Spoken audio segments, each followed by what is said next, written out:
여리고성을 정복할 때 하나님의 명을 어기고 명품 외투 한 벌, 또 은 200세겔, 금 50세겔을 감추었던 아간 때문에 가나안 두 번째 성이었던 아이성 전투에서 참패를 한 이스라엘이 하나님이 분부하신 대로 아간과 그의 온 가족을 아골 골짜기에서 공개 처형을 했습니다. 돌로 치고 불사르고 그 위에 돌무더기를 쌓았습니다.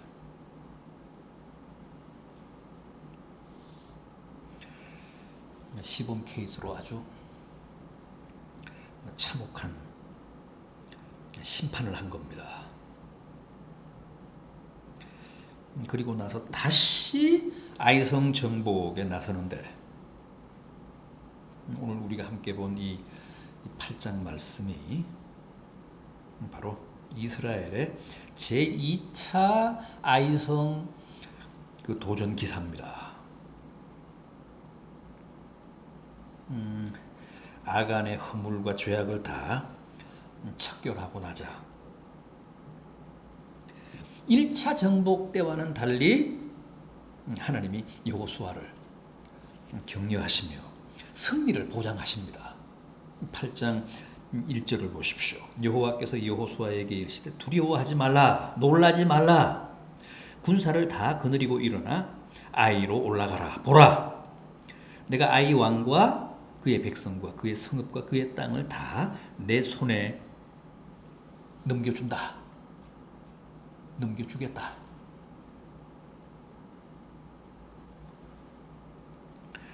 그런데 이번에는 여리고성 정복 때와는 달리 아이성에서 탈취하는 모든 전리품들을 백성들이 가지라고 하셨습니다. 탈취한 물건이나 짐승들을 불태우거나 진멸하지 말고 다 서로 나눠 가지라는 겁니다. 2절 중반절을 보십시오. 2절 중반절, 오직 거기서 탈취할 물건과 가축은 스스로 가지라.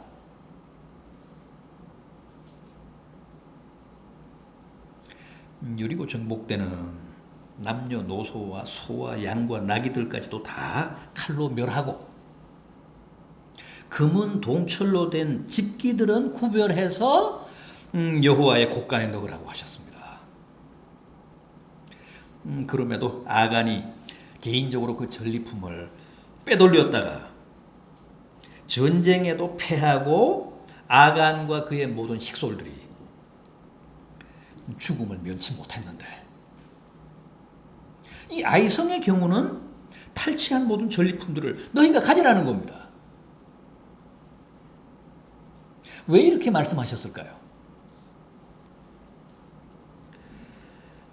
이스라엘 백성들에게 그게 필요했기 때문에 그렇습니다. 이제는 만나도 내리지 않잖아요.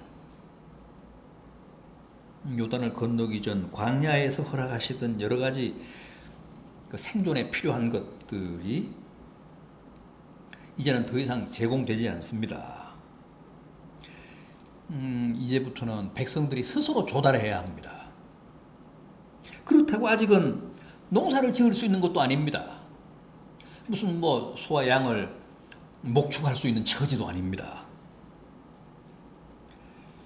그래서 당장에 여러 가지 생활 필수품들이 요구됐기 때문에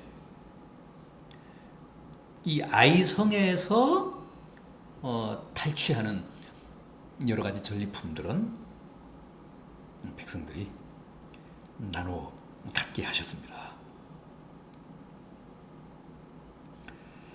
여러분, 중요한 것은 그게 무엇이고 어떤 경우든 우리는 하나님이 금하시면 하지 않아야 되고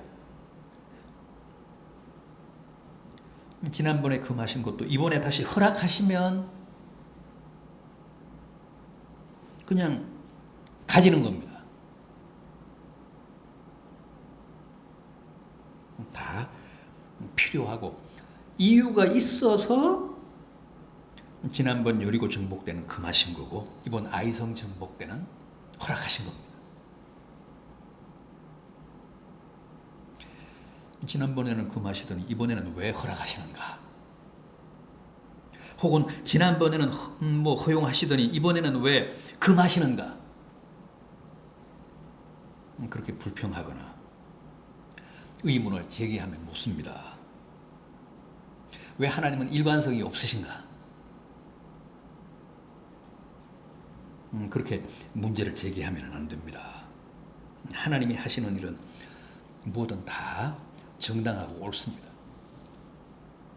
다 타당한 이유가 있어서 그렇게 말씀하시는 거기 때문에 지난번에는 허용을 하시지 않다가 이번에 허용하시면 그저 감사하게 거기에 순종하면 됩니다.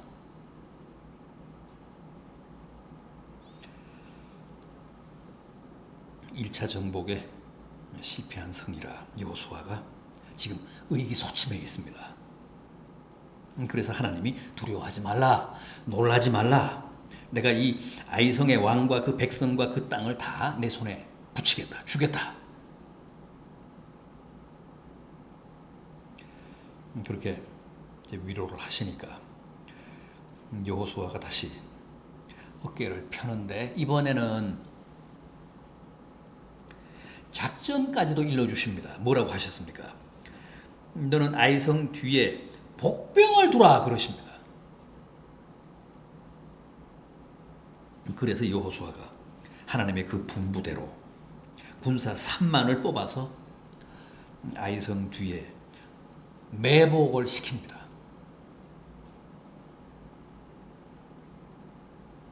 그리고 이튿날 나머지 백성들을 이끌고 아이성을 향해 정면으로 진격을 합니다.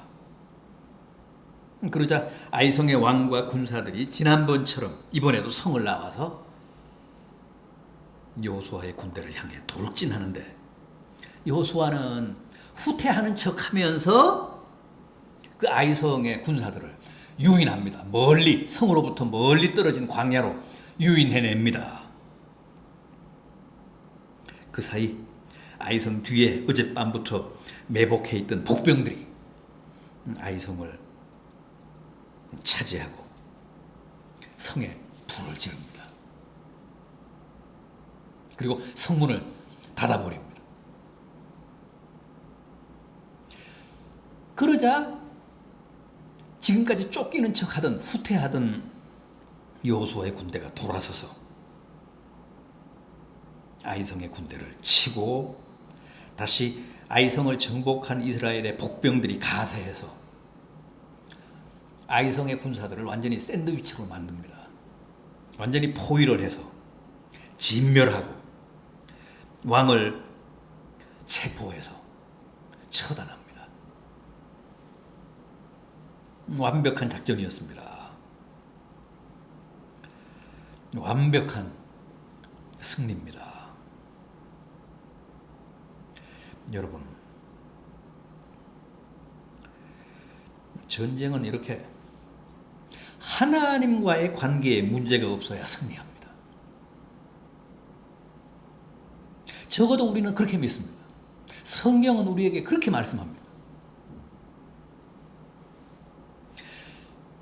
사람이 국가 대 국가가 전쟁하는 것 같지만 그 결과는 하나님 손에 달렸습니다.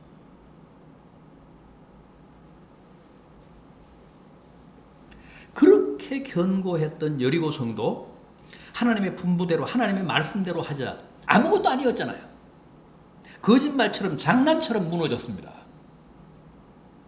그러나 여리고 성과는 비교가 되지 않을 정도로 작았던 아이성은 하나님과의 관계에서 문제가 발생하자 정복에 실패했습니다. 많은 군사를 잃어버리는 아픔까지 겪었습니다. 그러나 다시 회개하고 범죄한 사람을 색출해서 처단하자 하나님이 작전까지 일러주시며 완벽한 승리를 허락하셨습니다. 이래서 사무엘상 17장 47절은 전쟁은 오직 여호와께 속한 것이다. 그렇게 말씀하는 겁니다. 며칠 전 DMZ에서 북한이 또 목함지뢰로 우리 군에 도발을 했습니다. 목숨은 구했습니다마는 병사 2사람이 큰 상해를 입었습니다.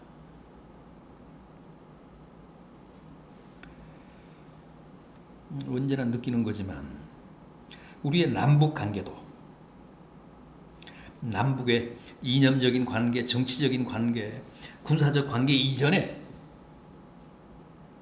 하나님과의 관계가 제대로 정립이 되고 정상화되어야 합니다. 남북한의 관계 정상화, 일본과의 관계 정상화 이전에 하나님과의 관계가 정상화돼야 남북 관계며 국제 관계의 여러 현안들도 바람직한 쪽으로 풀립니다.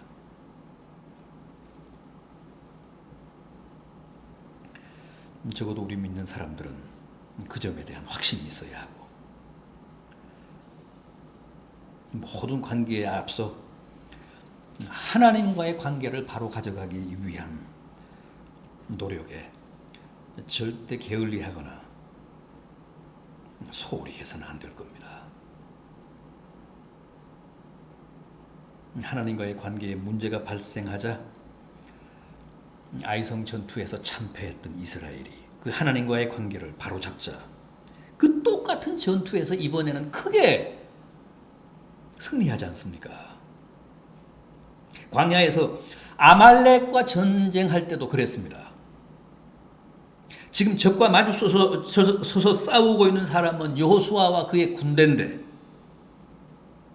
그 전쟁의 승패는 여호수아의 군대에 달린 게 아니라 저 산 위에서 손 들고 기도하고 있는 모세에 의해서 일진일퇴가 이루어졌습니다.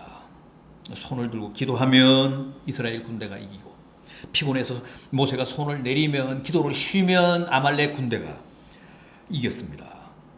결국 이것은 전쟁이라는 것이 전력이나 무슨 작전의 문제가 아니라 하나님과의 관계에 그 모든 게 달렸다라는 사실을 뜻합니다.